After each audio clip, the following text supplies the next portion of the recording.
Please be seated. My name is Todd Cheever, and I have the distinct pleasure of serving as the Associate Dean for the University of Kentucky College of Medicine Bowling Green campus, and we welcome you here today to this celebration. At this time, I'd like to introduce Dr. J.K. Phillips. He's a 1974 graduate of the UK College of Medicine. He did a residency in family medicine in Savannah, Georgia. He's been a practicing family medicine doc for 44 years now, and he has served as a former president of the UK Medical Alumni Association from 2014 to 2016, and currently still serves as a member of that executive board. Please help me in joining Dr. J.K. Phillips.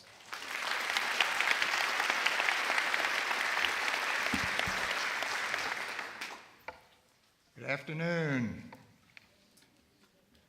Most of us on this stage have done this before, but for you guys, this is a big deal.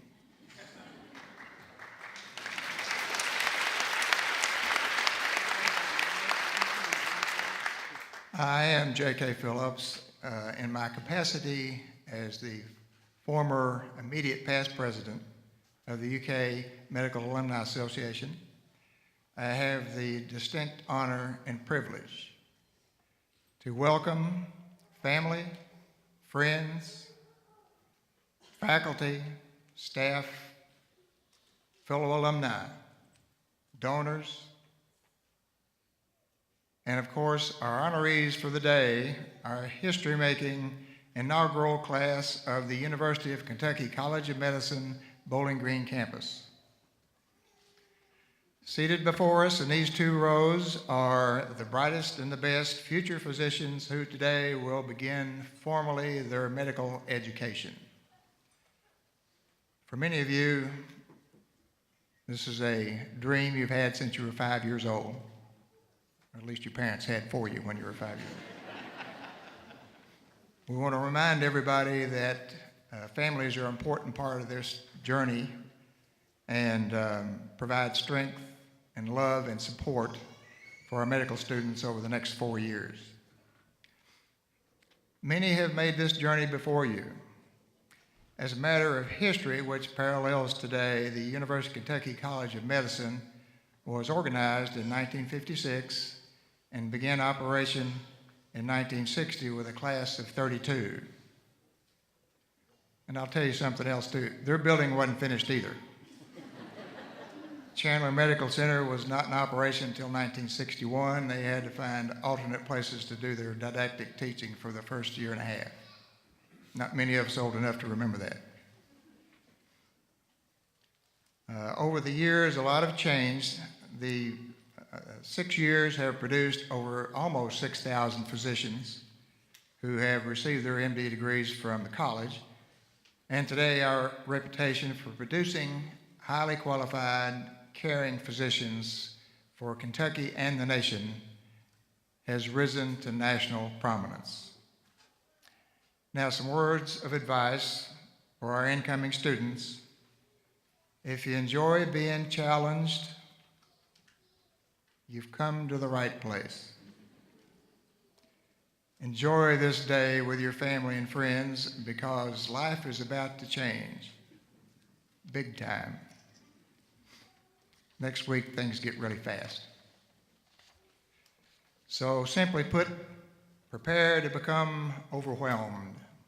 Medical school's like that. The material can be overwhelming both in complexity and volume. What you need is a good, positive attitude, fully operational work ethic, and good time management skills. Take comfort in the fact that your admissions committee fully vetted you among a pool of thousands and found you to be up to the task.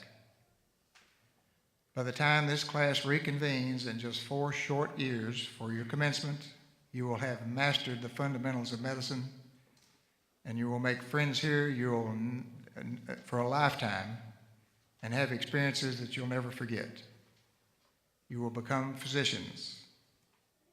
There is no higher calling. The University of Kentucky Medical Alumni Association is here to help you. We know what medical school is like. We wish to foster a relationship with each of you over the next 4 years that will continue with after graduation. You will all undertake medical careers that we hope we can help you with. The support of the Medical Alumni Association begins today with the gift of this white coat and will remain through the years. Now you'll notice that the coats are short. This is for 2 reasons. The first is to warn the patients. Secondly, the coat identifies you as a prestigious member of the UK College of Medicine Bowling Green campus. I encourage you all to keep in touch with your family and friends. You'll need them. The time you spend with your family and friends are invaluable.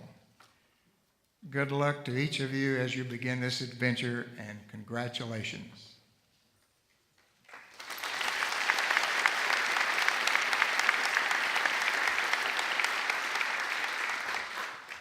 So much for the undercard. Now we're going to trot out our big guys. It is my pleasure to introduce Mark F. Newman, MD, who joined the University of Kentucky College of Medicine in 2017 as the Executive Vice President of Health Affairs. I misspoke. It's not the College of Medicine, it's the whole university. He is responsible for all of the university's health systems, UK Healthcare is known as, and oversees the College of Medicine in conjunction with the provost. A native of Owensboro, Kentucky, Dr. Newman attended Western Kentucky University and somehow managed to find time to work on the family farm in Ohio County. He received an Air Force scholarship to support his medical education at the University of Louisville, completed a residency training at the Air Force, and a fellowship in cardiothoracic anesthesiology and transesophageal echocardiography at Duke University Medical Center.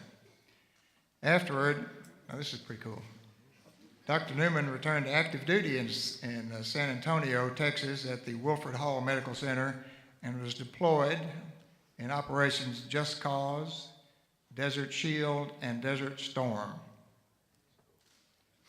Returning to Duke University, where we think he's been for the last 25 years, Dr. Newman was chairman of the board, later president of the Duke Physician Practice Organization. He is board certified in anesthesiology and involved in ongoing cardiovascular research. Dr. Newman.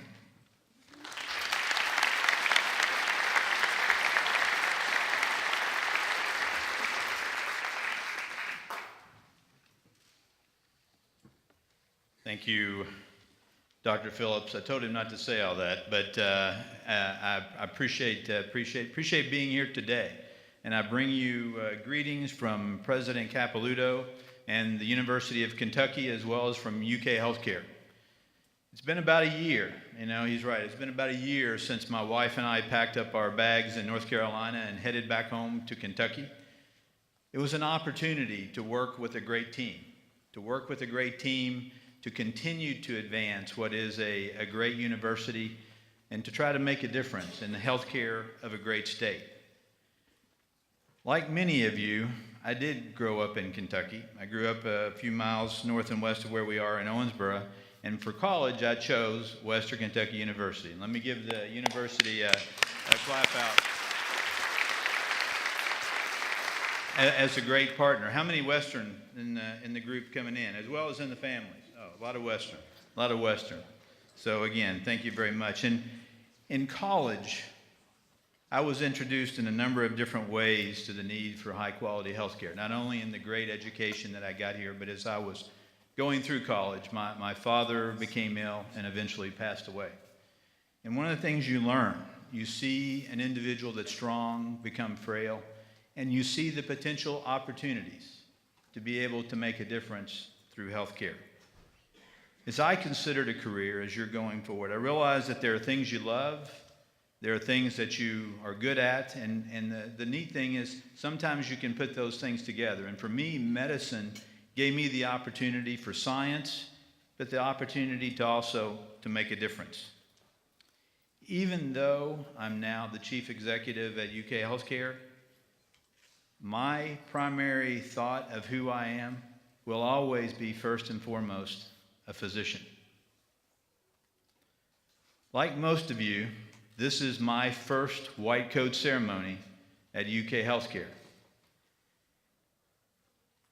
Similarly, it is the beginning of a journey both for me to lead UK Healthcare, but also for the UK College of Medicine, the Bowling Green campus, and our ability to reach out with our partners at Western Kentucky and the Med Center to be able to try to make a difference, to be able to try to advance and to deal with the need that we have in healthcare in the state of the Kentucky.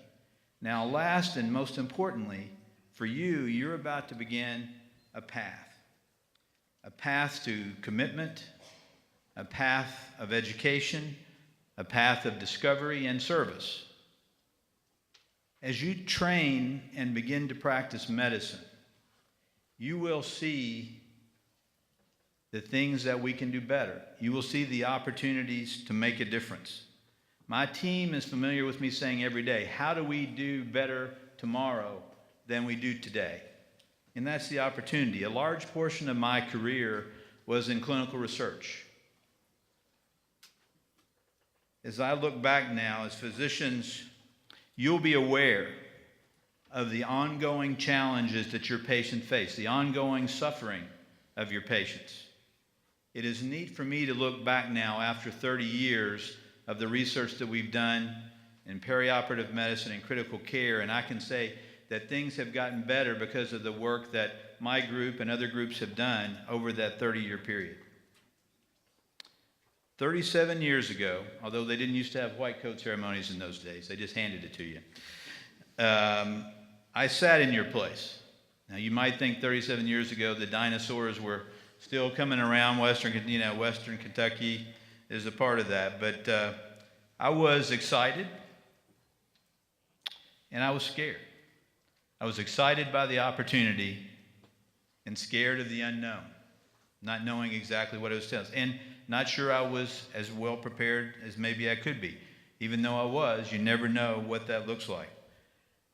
The other thing I didn't yet realize, and the neat thing coming for you, is that on my very worst day as a physician, I got to make a difference in the lives of people. I got to make a difference in the lives of my patients. As you push forward, I want to challenge you. I know it's early, but you're going to get your first challenge right now. I want to challenge you to focus on the opportunity, on the positive, the things we can do. I want you to focus on ways that you can contribute. This is, in some ways, a calling. This is an opportunity. It's an opportunity to make a difference. And I also want you to start to think and focus on what do you want to be the best at? How do you want to differentiate yourself? What is your personal brand? How do you want the other people in your class and the other people in your field to think about what you do and how you bring that forward? It is my expectation and hope for each of you that you'll be able to look back after 30 years and clearly see the difference that you've made in medicine, the difference that you've made in the state, and in the lives of your patients. Thanks and good luck, and I'd like to introduce your dean, Dr. Bob DiPaolo. Sorry.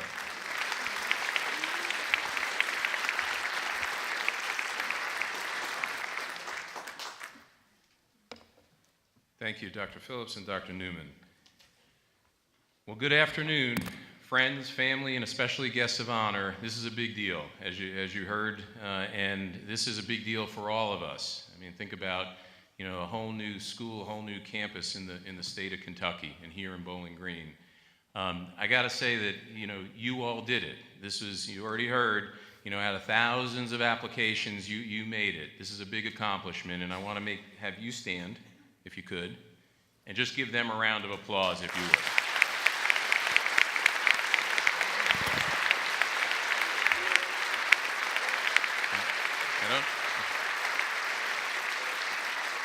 Don't sit yet. Want to have your family and your friends stand, because without them, I think most of you, if not all of you, would not be here today without their support and encouragement. Please all stand if you can and give them a round of applause.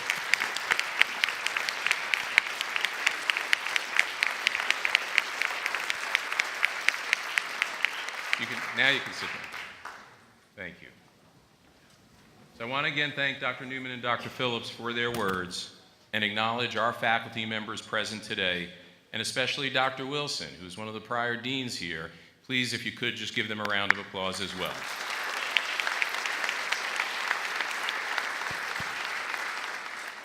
And I'm not sure who exactly attended, but I want to thank, I think we have some of the state legislature here today, and I want to personally thank you for your support for all we do. It's an honor to have you join us today. Today marks the beginning of a journey and a well-deserved privilege that will transform you into highly skilled and highly educated physicians. Physicians with character. And I'm going to talk a bit about character and the symbolism of the white coat. So you never think about the white coat again the same, I hope. Although it's a common practice now in the United States, the first white coat ceremonies, Dr. Newman mentioned, I didn't have a white coat ceremony either, but the first one was in 1993 at Columbia University College of Physicians and Surgeons. It was the vision of Dr. Arnold P. Gold to create a ceremony that welcomes those embarking on their medical careers to the community of physicians and give you a powerful symbol of compassion and honor. Dr. Gold was a pediatric neurologist who taught for more than 50 years at Columbia and believed that medical students should pledge the Hippocratic Oath early in their education, and you're going to pledge a version of that shortly, so that its principles and tenets would guide their learning and experience, so that the oath would influence your character throughout your 4 years of training and even throughout your careers. Character is a powerful word. The word character has many meanings in the English language. In our profession, character in a physician is multifaceted. It includes kindness toward patients and fellow workers. Character is a passion for discovery of evidence, for a great purpose, though, to apply it to help others. You already heard Dr. Newman talk about clinical trials and our efforts to take science and do better, but better for a purpose. Character is the humanism referenced by Dr. Gold, and empathy and compassion for each individual patient. In 2015, David Brooks, who's a New York Times columnist, wrote the book, The Road to Character. It was an account of his efforts to cultivate character. How would you do that? He mentions that each of us possesses what he calls resume virtues and also eulogy virtues. You all possess both or you wouldn't be here. We actually pay attention to both. Resume virtues include items valued in the workplace often, high test scores, awards, recognitions. Eulogy virtues are aspects of a person's character, more about how they interact and treat others, in which others praise even when they're not around, not in their presence. This requires skills of character beyond scores in a test. To achieve this, it requires strong values, compassion for others, impeccable communication, humility, kindness, and as Dr. Gold envisioned, the honor of the honor and being worthy of wearing the white coat. Today, you will begin a challenging journey and a privilege to not only become a physician, but a physician with character. During your training, I want you to recall what it means to develop the quality of character required to be a successful physician. And I'm going to talk about a few aspects of character that hopefully you remember, one or two of them. Within it, I'm going to quote about 4 different great quotes, and you will get tested on this by the end of next week, so remember those quotes. First, character encompasses an inquisitive mind to the benefit of others. It will require great questions to understand the data or the evidence when you consider each decision related to the care of your patients. Here's the first. Albert Einstein once stated, "Learn from yesterday, live for today, hope for tomorrow. The important thing is to not stop questioning." At the University of Kentucky, you'll have many opportunities to ask questions and understand the science that supports the evidence we use to make decisions for our patients every day. Our goal is to use evidence-based medicine to give the best treatment. There was a recent study. 2 groups of physicians were asked to make decisions, clinical decisions, on patients. One group, they asked them to base it off of their intuitive professional experience, and they were experts in their area. The second group was asked to base it off of the evidence, actually looking up the data. Comes as no surprise, the group who investigated the evidence had better outcomes for their patients, better decisions. Evidence such as understanding the studies that prove the benefit of a specific therapy, and even evidence of new cutting-edge therapies that might be emerging based on recent studies. You hear in the news all the time, new discoveries. You will learn here, the UK College of Medicine, Bowling Green, how to decipher which are reliable studies that can benefit your patients and which are not. And I can always remember family and friends calling all the time saying they saw something on the news. They're going to ask you, does that make sense or not? So you'll be ready. The drive and desire to implement evidence-based care and continue to ask questions, even to this day, is what inspired me as a physician scientist specializing in oncology. Knowing current studies for any particular cancer and starting new research studies with a clear purpose to advance new therapies to benefit patients. I'm going to tell you an example. Some years ago, we initiated a program to study the assessment of genes in patients with cancer in their tumors. I don't know how many of you have ever heard of 23andMe, maybe just in the whole audience. 23andMe analysis. You know how you can send your DNA, you can take a cheek swab, send it out, and what they'll come back is a DNA analysis. It'll tell you about your ancestry, but it'll also tell you about how you individually metabolize certain drugs, and even in some cases, certain risks and risk factors for cancer, for instance. Well, you can do the same gene sequencing on a cancer. And what we knew many years ago is that cancer is a genetic abnormality or disease where genes get altered, and those genes are responsible for the growth of the cancer.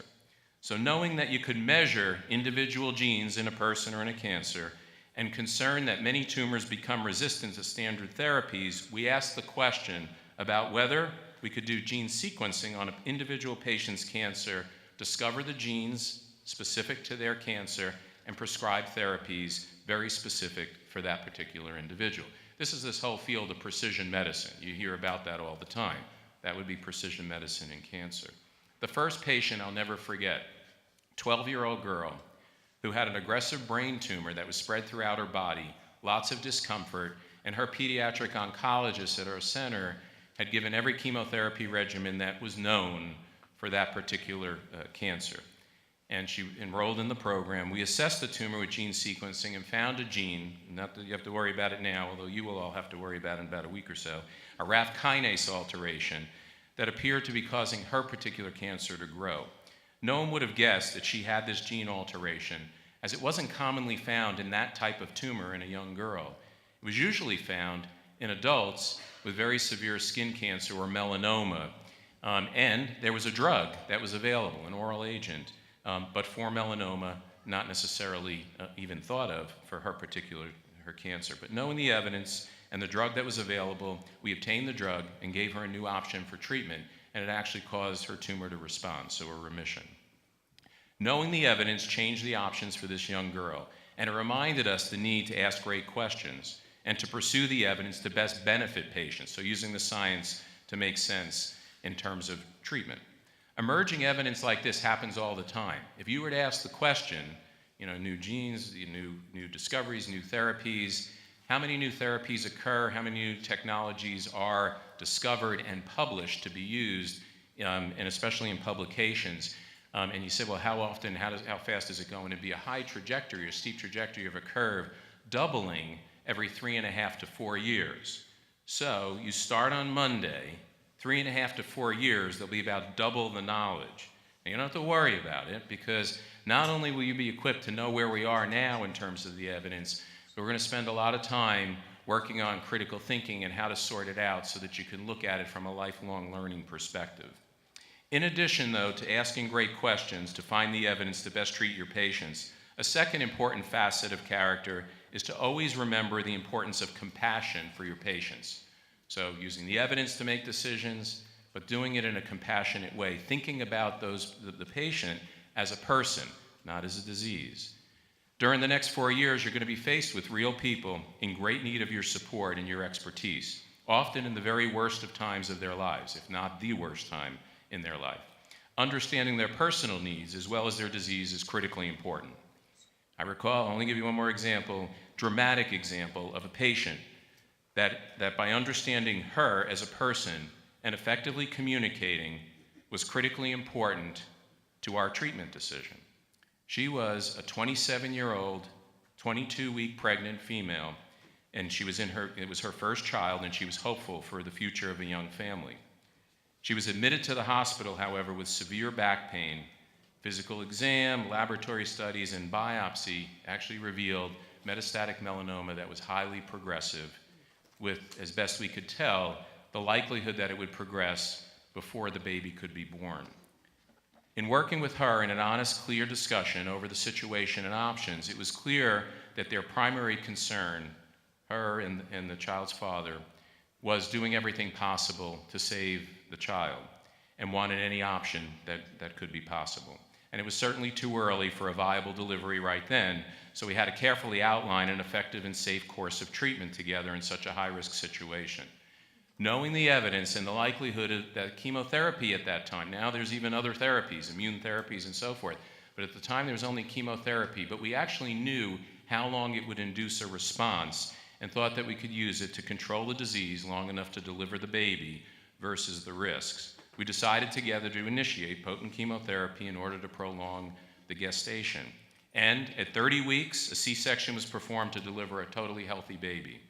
Many years later, the father stopped by, and I was introduced to their beautiful, thriving, healthy child, who would not have had a chance to survive without careful, complex, and really thoughtful but tough communication and decisions on the best possible options in a very tragic and complex situation. These are the moments you never forget, and you do some good, but you strive always further to gather even more evidence, learn more, so you could even do better in the future. As stated in the Hippocratic Oath, it is important to treat the patient and the family versus the disease. William Osler, so another quote, the founder of modern medicine, said, "A good physician treats the disease. A great physician treats the patient who has the disease." Have warmth, sympathy, and compassion. Always understand the person in front of you is in need and care for them as you would want someone to care for you or your loved ones. Across UK Healthcare in Bowling Green, we have faculty members, who are many behind us, who are driven by compassion to help real patients and with real challenges. Dr. Gold's vision in this white coat ceremony represents this model of empathy and compassion for each individual patient. In 1988, when Dr. Gold and his wife founded their foundation, the Arnold P. Gold Foundation, Dr. Gold said, "You're only half a physician if you're just as good as your craft. Unless it's coupled with patient-centered care and humanism, it's suboptimal." Since the foundation's inception, more than 30,000 students, residents, and faculty have been inducted into its Gold Humanism Honor Society that recognizes compassionate care. At the UK College of Medicine, we select about 15 students each year into this honor society. And at commencement, one of these students is selected by their peers to receive the Gold Humanism Award for their class. In 2018, that student was Clacy Walls. A Bowling Green native, Clacy is an exceptional person who I had the great pleasure to work with on several occasions. Her compassion for her classmates and teammates was evident during her tenure as a student, and we are proud to say she is currently a resident in a very prestigious institution just south of here, I don't know if I name it, but Vanderbilt University. Finally, a critical aspect of character relates to the need to recognize that your position is a position of power and responsibility with that power to act toward the purpose that brought all of you here to this point, the purpose to help others. Another quote, Abraham Lincoln once said, "Nearly all men can stand, or people can stand adversity, but if you want to test a person's character, give them power." So think about that a bit. Today, you will receive your first white coat. Along with that comes the expectation of knowledge and power by all those around you and the patients you serve, in which many patients will rely on you to look after their best interest. In fact, it kind of sounds like you're a superhero, which you kind of are. It symbolizes professionalism and authority of science, and the trust earned by patients that you will use your power and responsibilities for the purpose to actively help and benefit others. Beyond receiving your white coat, the importance of this ceremony is to join the physicians before you and to clarify your pledge by reciting a version of the Hippocratic Oath. While repeating aloud, or when you repeat aloud, I'd urge you to pay close attention to these principles as they will guide you and guide your future, much of which relates to the comments just made about character and purpose. During the oath, also look to your right and your left. You'll notice that you'll all be wearing a white coat, together as a team, signifying your common privilege working together for a common purpose to serve. So help each other in that regard grow over the next 4 years, and I know you will. In summary, you have chosen to impact the lives of others and to be part of the future of healthcare. Embrace that purpose and challenge yourself to continue to possess and develop the character deserving of the title physician. The character that will ask great questions to find the evidence to best benefit your patients, the character that will make all decisions with great compassion, and the character that will embrace the power and privilege as a physician to always consider your purpose and unselfishly help your patients in need. So to the class of 2022, I want to personally congratulate you on your accomplishment and welcome you to the University of Kentucky College of Medicine, Bowling Green.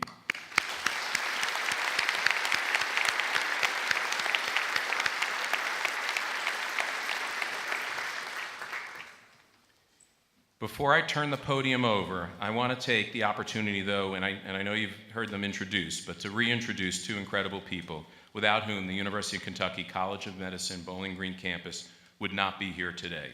Their passion, their desire to educate physicians, their commitment to the Commonwealth as partners, and their teams have made this possible today. First, Connie Smith, President and CEO of Medical Center Health. If we could give her a round of applause.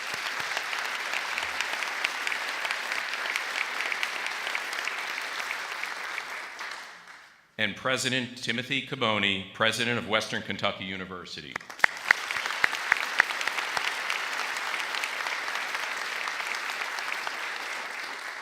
Thank you for your partnership. Connie, I'm going to turn it over to you, and thank you all again. Appreciate you being here. Thank you.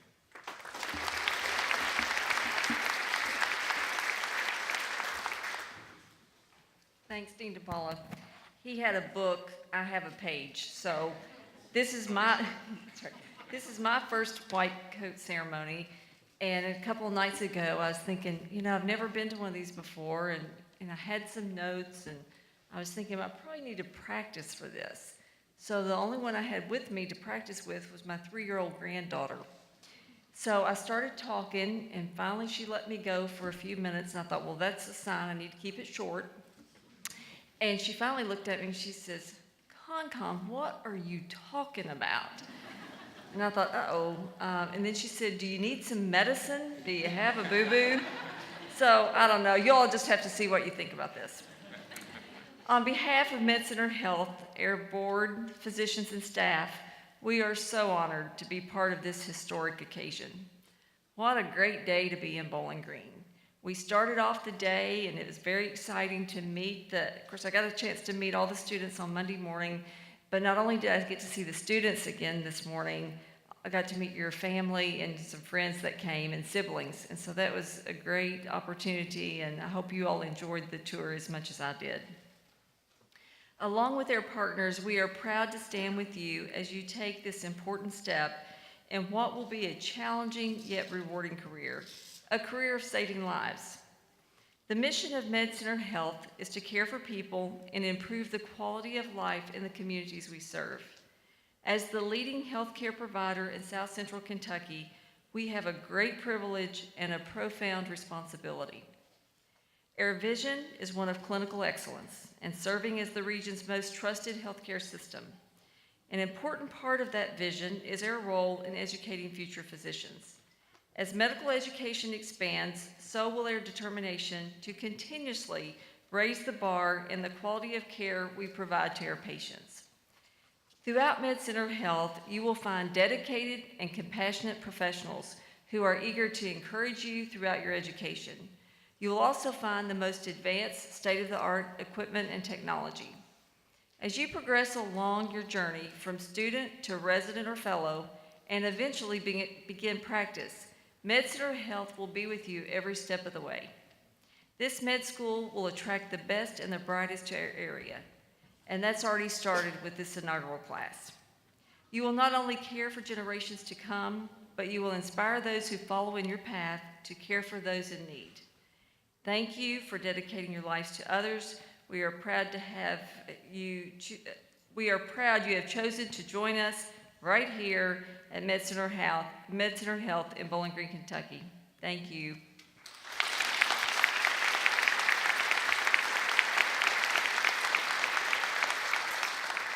And I also have the great privilege to welcome to the podium WKU's President Tim Caboni.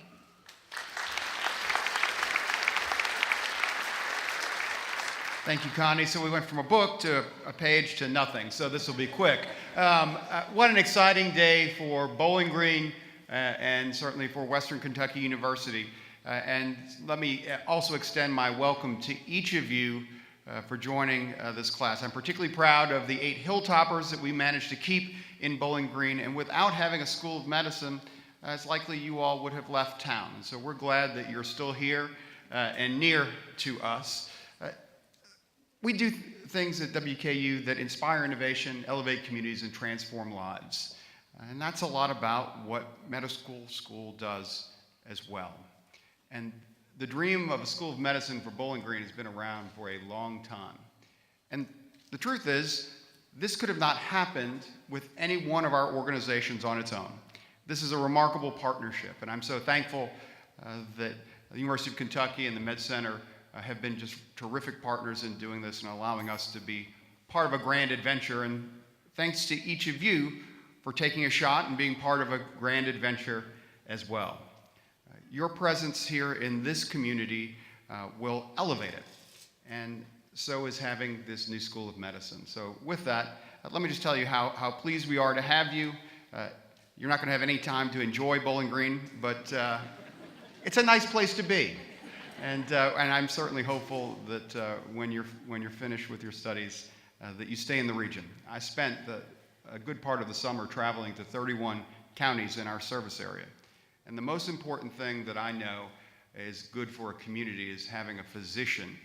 Without a physician in a town, that town doesn't stay viable. And you will have remarkable opportunities to be parts of communities all across this region of the Commonwealth and to help transform those communities. We're glad you're here. We're so thankful to be part of this partnership. And I usually say go Tops, but go med students.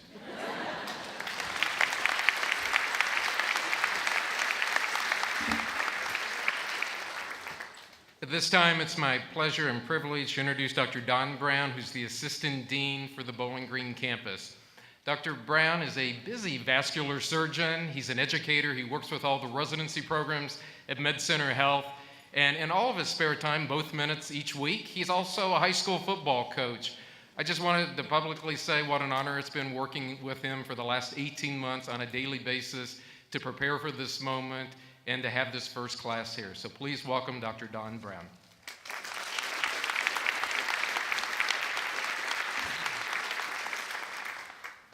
I'd like to say the same thing to you, Todd. I've really enjoyed working with you and look forward to a great future together.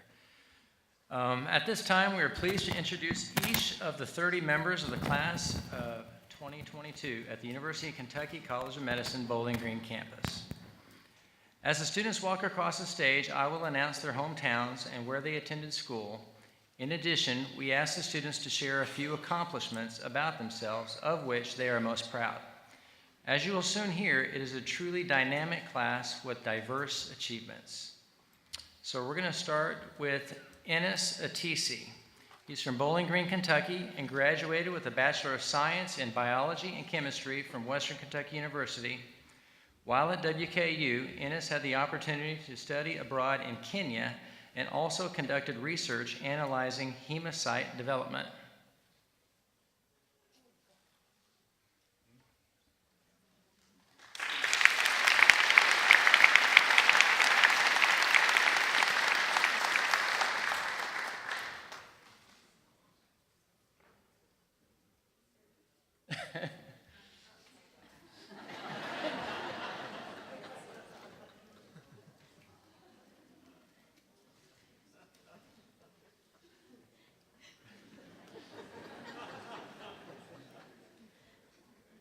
She's done the same thing to me before.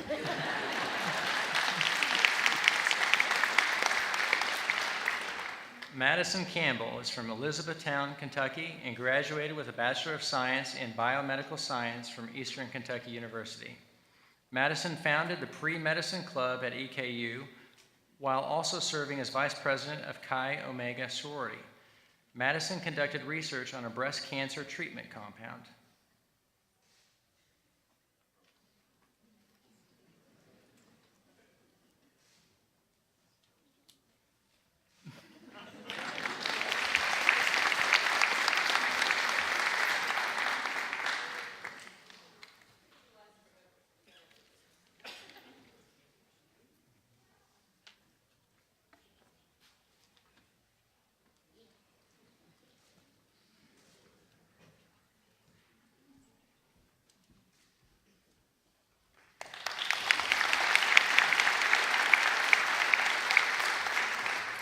Selena Charles is from Bardstown, Kentucky, and graduated with a Master of Arts in Classics from Duke University. Selena grew up in Switzerland and speaks German, Italian, and French. Selena graduated from Brigham Young University, where she was chosen as a commencement speaker. More recently, she has worked with children from leprosy-affected families in India.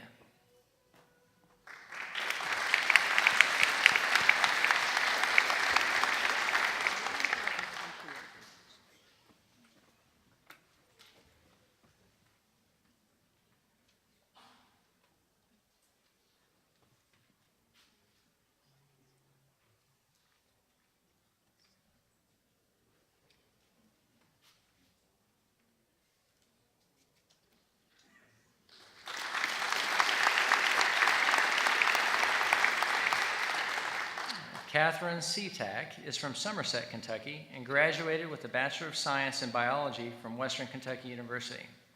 While at WKU, Catherine studied abroad in Kenya on a medical service trip. She was a life skills teacher at the Kelly Autism Program for 3 years. After graduation, Catherine spent 3 months in Brazil on a mission trip.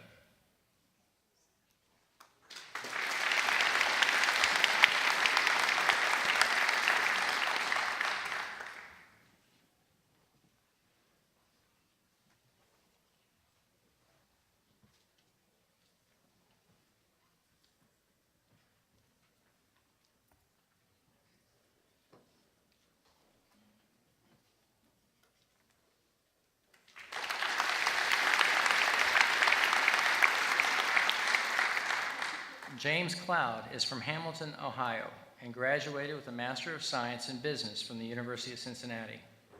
While an undergraduate student at Union University, James conducted research on the effects of stress upon memory. He also studied abroad in Paris and Bordeaux, France. James was the first graduate of Union University's General Honors Curriculum.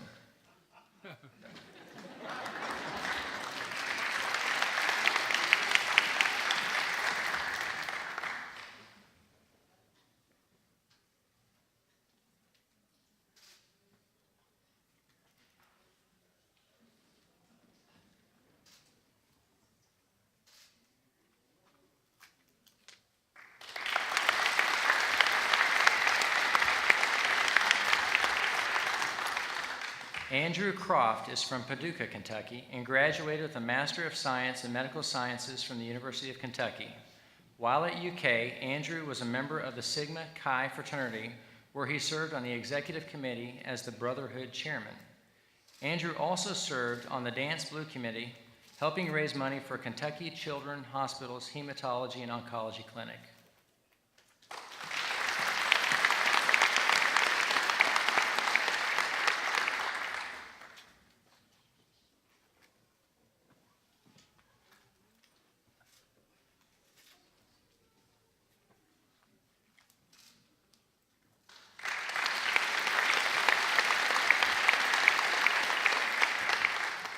Reese Dempsey is from Hendersonville, Tennessee, and graduated with a Bachelor of Science in Biochemistry from Bellarmine University. While in college, Reese held leadership positions in multiple student-run organizations. He volunteered at a remote clinic in Ecuador and earned the Faculty Merit Award for Biochemistry.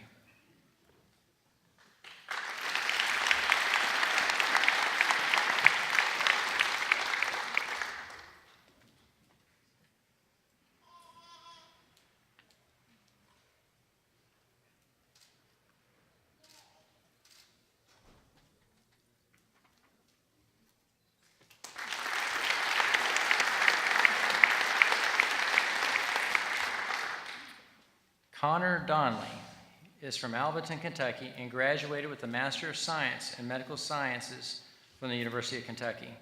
Connor was recognized as a secondary author on a paper awaiting publication for his research on oral facial neuropathic pain.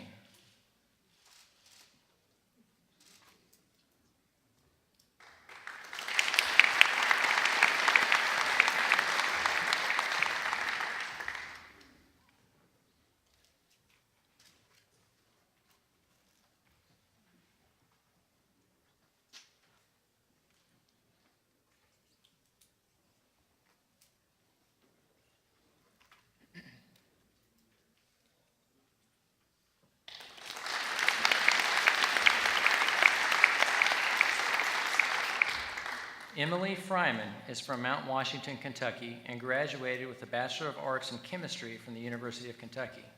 Emily was a student program coordinator for transformative learning and the director of external relations for Leadership Exchange, while co-authoring her first research publication through Nano Letters.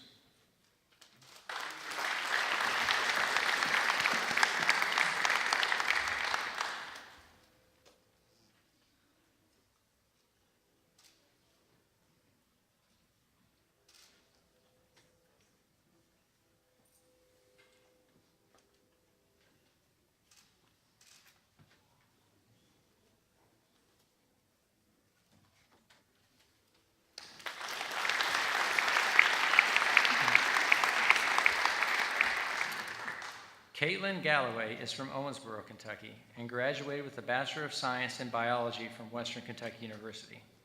Caitlin served as an officer of Kappa Delta sorority, worked as a home care provider, and tutored at the Kelly Autism Program. Her father calls her Leonardo da Vinci because Caitlin enjoys painting and sculpting.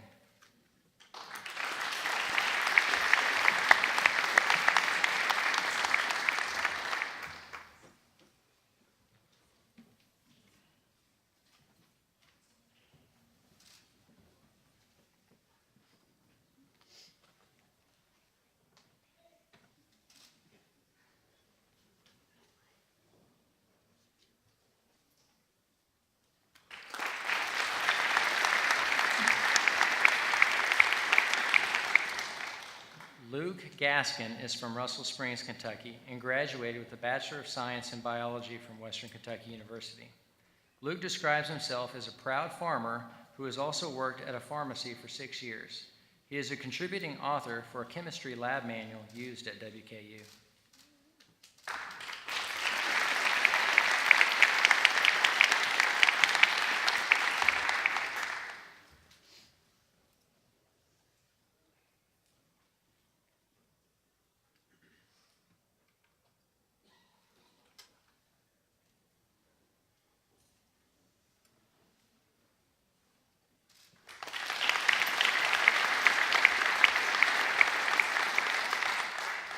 Hassan Hyder is from Elizabethtown, Kentucky, and graduated with a Bachelor of Science in Psychology from the University of Pikeville.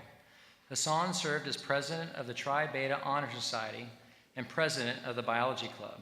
He has participated in medical mission work and holds a purple belt in Brazilian Jiu-Jitsu.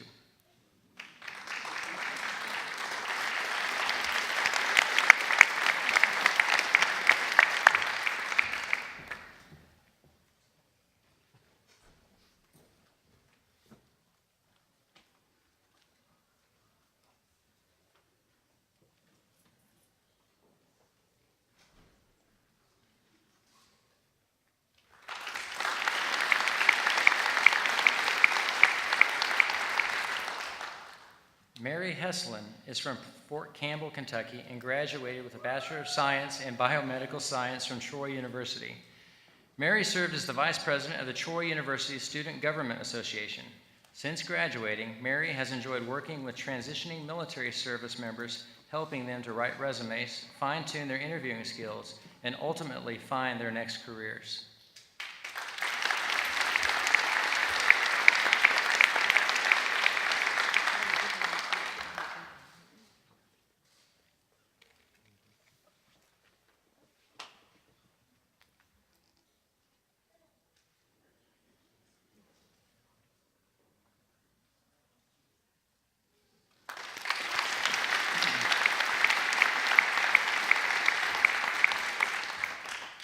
Josh Karsner is from Harrodsburg, Kentucky, and graduated with a Bachelor of Science in Biology from Centre College.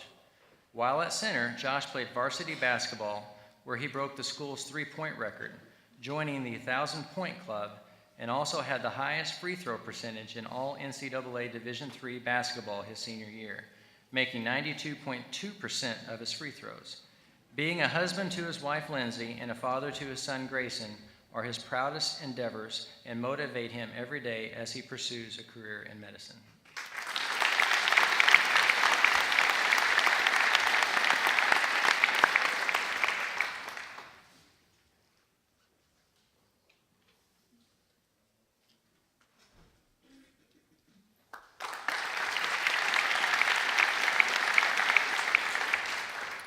Darren Laswell is from Lawrenceburg, Kentucky, and graduated with a Bachelor of Science in Biology from Transylvania University. Darren served as the Vice President of Recruitment and new member educator of the Phi Delta Epsilon Pre-Med fraternity and volunteered at Eastern State Psychiatric Hospital. He played varsity golf at Transylvania University.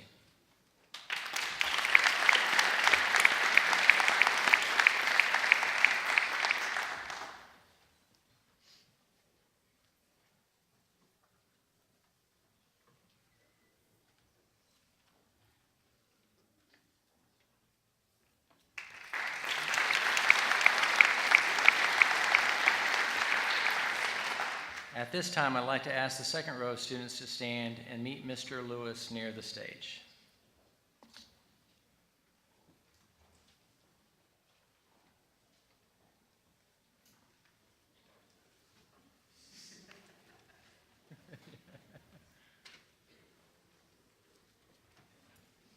It's true.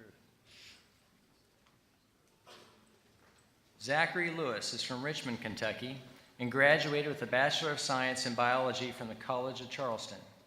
Zach was a four-year member of the varsity tennis team in college, which included a conference championship his senior year. After graduating, he worked for over a year as a full-time patient care technician, learning the importance of empathizing with individuals from all walks of life, which ultimately solidified his desire to study medicine.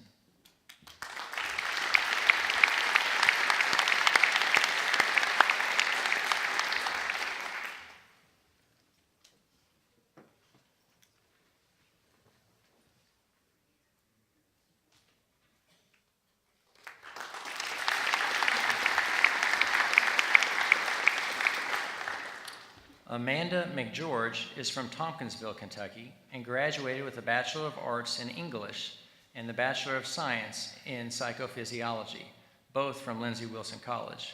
While in college, Amanda received her CNA license, attended a service trip to New York City with the Lindsey Wilson College Office of Residence Life, and became a full-time resident director.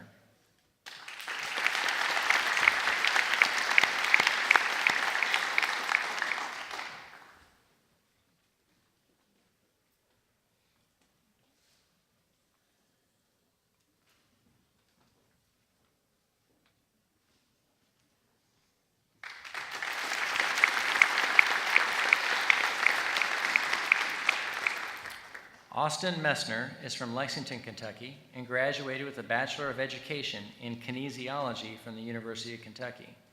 Austin graduated in 3 years while being nominated as a finalist for Student Employee of the Year for his work in the clinical lab at the UK Chandler Hospital.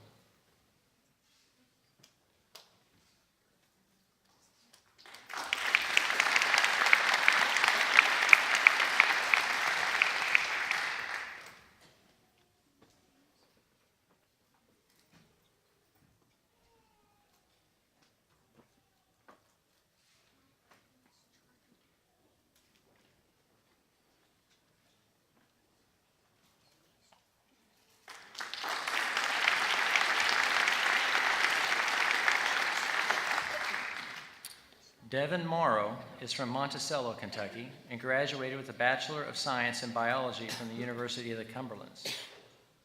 Devin was a varsity wrestler at the University of the Cumberlands and is a former research fellow at the University of Kentucky.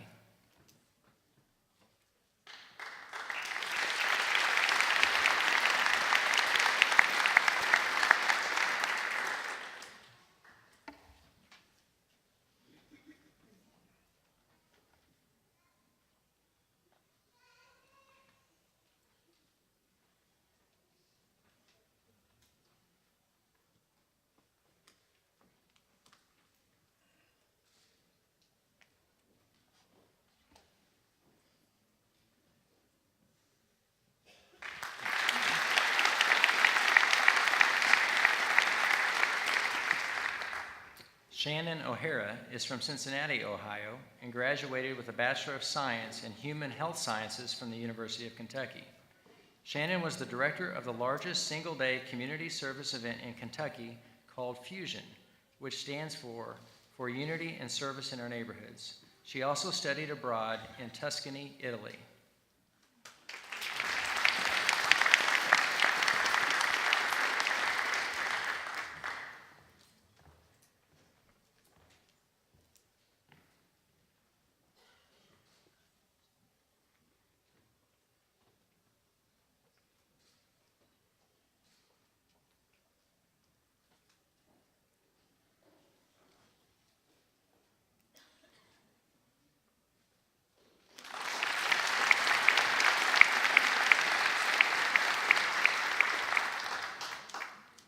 Carissa Schwartz is from Bowling Green, Kentucky, and graduated with a Bachelor of Science in Biology from the Western Kentucky University.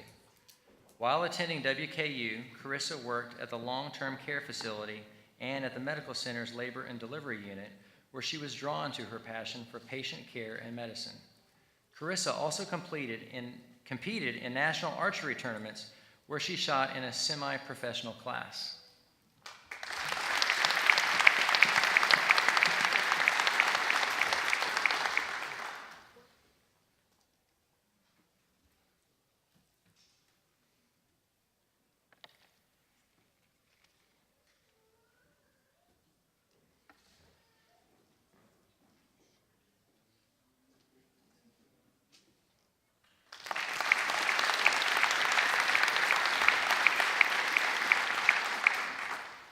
Dixie Sekula is from Burkesville, Kentucky, and graduated with a Bachelor of Science in Biology from Western Kentucky University. Dixie served as the Vice President of the Student Rural Health Association at WKU. Dixie interned with the Institute for Rural Health, where she was involved in several research projects and community outreach events. Dixie also performed research in the Lifespan and Social Cognition Lab.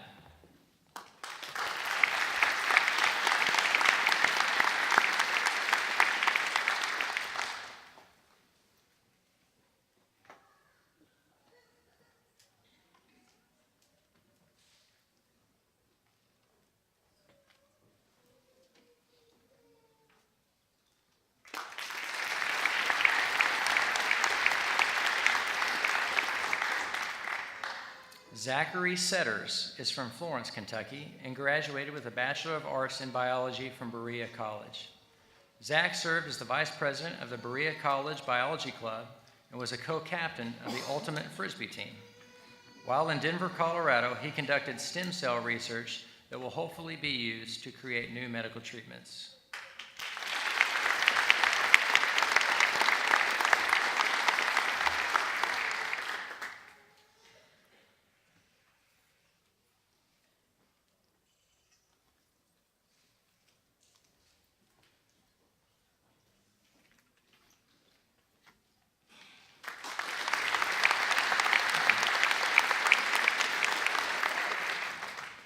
Andrew Simpson is from Bowling Green, Kentucky, and graduated with a Bachelor of Science in Agriculture and Medical Biotechnology from the University of Kentucky.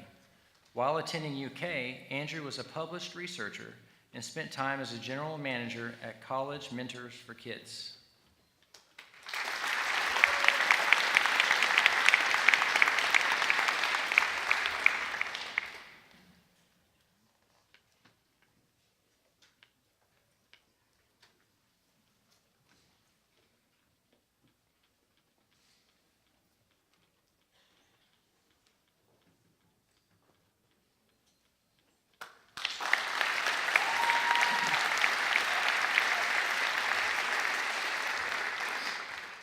Shelby Stringer is from Liberty, Kentucky, and graduated with a Bachelor of Science in Biology from Campbellsville University.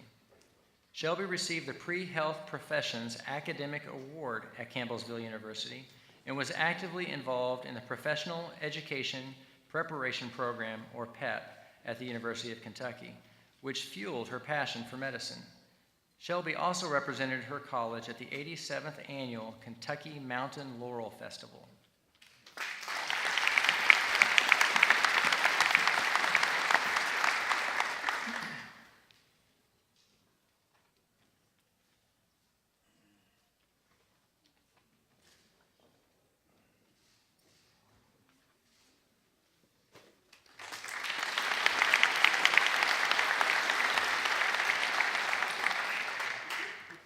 Colton Towles is from Lexington, Kentucky, and graduated with a Bachelor of Science in Biology from Miami University. While at Miami University, Colton held several leadership positions in pre-medical and service fraternities, while also performing nutrigenomics research at Alltech.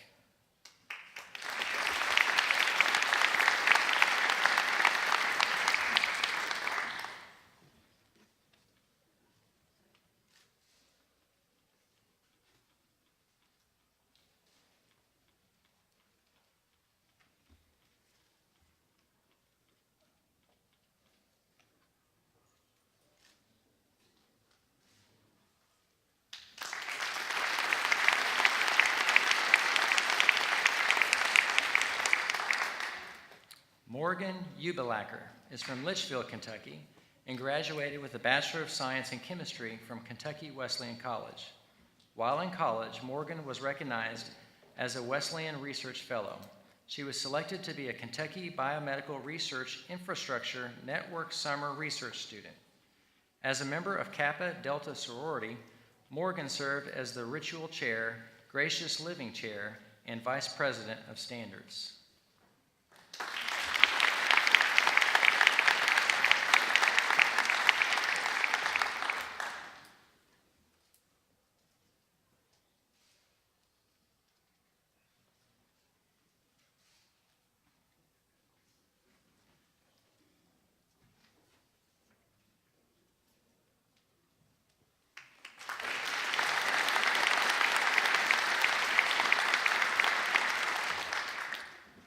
Mallory Vaughn is from Bowling Green, Kentucky, and graduated with a Master of Business Administration from Western Kentucky University. While attending Western, she served as a student athlete and Spirit Master, studied abroad in Nicaragua, and became the WKU Homecoming Queen during her senior year. Over the past year, she worked as a graduate assistant.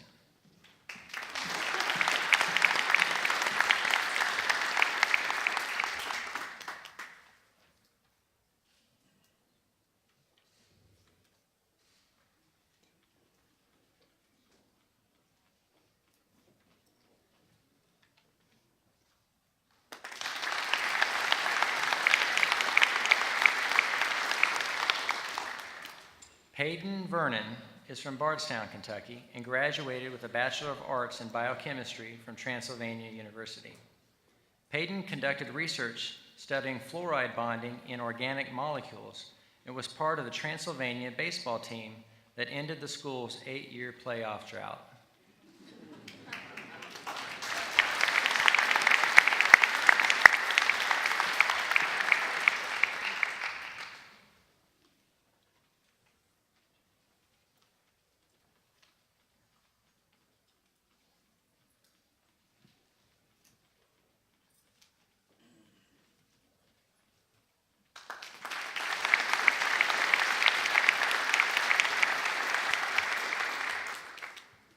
Rachel Whitaker is from Cape Coral, Florida, and graduated with a Bachelor of Science in Biology from Florida Gulf Coast University.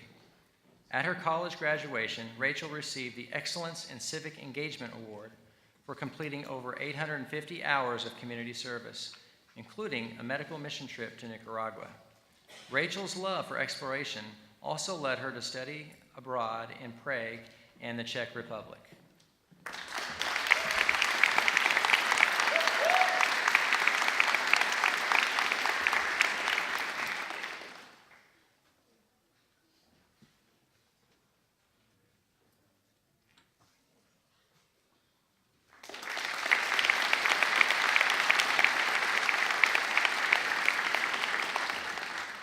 Please join me in congratulating the students in the class of 2022.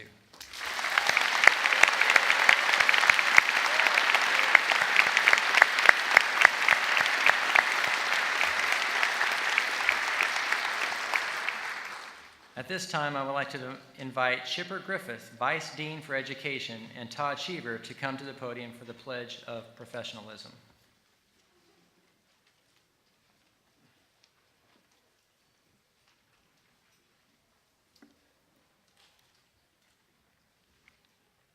So students rise.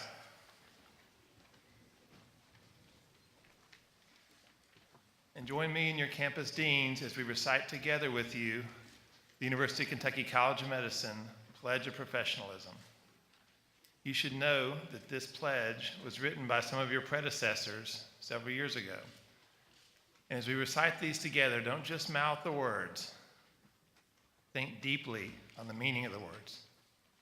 Let them burn into your heart. This is your first sacred promise to this profession of service that you dedicated your life. So let's read together.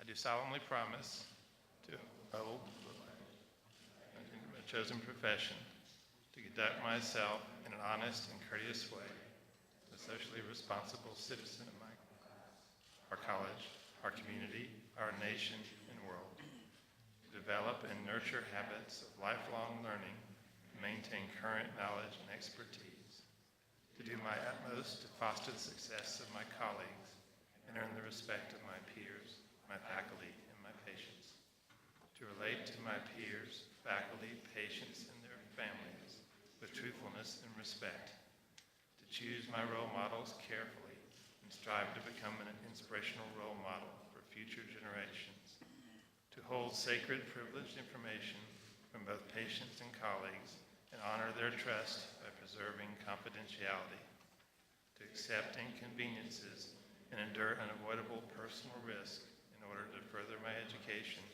and meet the needs of my patients, to advocate for care regardless of ability to pay, to value the quality of life, and to cherish the privilege of trust granted to me by patients and their families, and to always serve the best interests of our patients. Students, this is your promise. Remember it and live it. Welcome to this first step in your journey. Congratulations.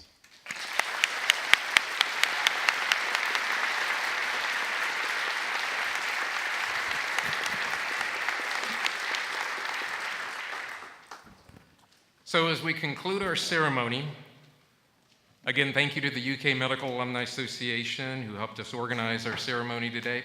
I wanted to point out that the pins that you are all wearing on your lapel were sent to you by the Gold Humanism Foundation, which Dean DePaula talked about just a little while ago. So I hope that will be a daily reminder whenever you're studying or when you go to see patients about these deep promises that you've heard about today. So we're going to end today with a poem. And you may wonder, why is Dr. Cheever up there about to read a poem to us? Well, one, it's become a favorite of mine, but as we have talked with you all week, one of the important themes has been about resilience, balance, and wellness as a physician. And part of that is, and will always be, the amazing people who are here in the auditorium and those who couldn't be with us today that support you and love you. That's the foundation. But Dr. Stone, who wrote the poem that I'm about to read to you, would say, don't forget to nurture all those talents that you brought with you beyond taking tests and loving science. Many of you are sculptors, painters, musicians, artists, just lots of amazing things that you do, and I hope that you'll continue to nurture that part of yourself for the rest of your life and certainly the rest of your career. This poem was written by Dr. John Stone, who was an internationally known cardiologist at Emory University in Atlanta. He came to the University of Kentucky College of Medicine on different occasions to participate in our humanities events, and he shared this poem with us on one of those visits. And so I'm happy to share this with you today in his memory. He passed away a few years ago. For this is the day of joy, which has been 1,460 days in coming, and 1,459 nights. For today, in the breathing name of Brahms, and in the cat of Christopher Smart, through the unbroken line of language and all the nouns stored in the angular gyrus, today is a commencing. For this is the day you will know too little against the day when you will know too much. For you will be invincible and vulnerable in the same breath, which is the breath of your patients. For their breath is our breathing and our reason. For the patient will know the answer, and you will ask him, ask her. For the family may know the answer, for there may be no answer, and you will know again too little. Or there will be an answer, and you will know too much forever. For you will look smart and feel ignorant and the patient will not know which day it is for you. And you will pretend to be smart out of ignorance. For you must fear ignorance more than cyanosis. For whole days will move in the direction of rain. For you will cry, and there will be no one to talk to, or no one but yourself. For you will be lonely, for you will be alone, for there is a difference. For there is no seriousness like joy, for there is no joy like seriousness. For the days will run together in gallops, and the years go by as fast as the speed of thought, which is faster than the speed of light, or Superman, or Superwoman. For you will not be Superman or Superwoman, for you will not be Solomon, but you will be asked the question nevertheless. For after you learn what to do, how, and when to do it, the question will be whether. For there will be addictions, whiskey, tobacco, love, for they will be difficult to cure. For you yourself will pass the kidney stone of pain and be joyful. For this is the end of examinations, for this is the beginning of testing. For death will give the final examination, and everyone will pass. For the sun is always right on time, and even that may be a reason for a kind of joy. For the head will explain, but the final common pathway is the heart, whatever kingdom may come. For what matters finally is how the human spirit is spent. For this is the day of joy, for this is the day to rejoice, for this is the beginning. Therefore, let us rejoice. Gaudeamus igitur, and congratulations, class of 2022.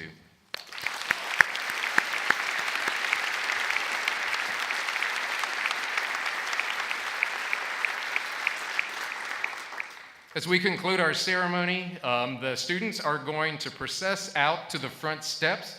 We ask that you give us a few minutes to take the official white coat photo, which families you will be getting a copy of very soon. We ask that you join us in the lobby for reception in just a few moments. And again, on behalf of all of us here, we thank you for being part of this historic and wonderful day. Thank you.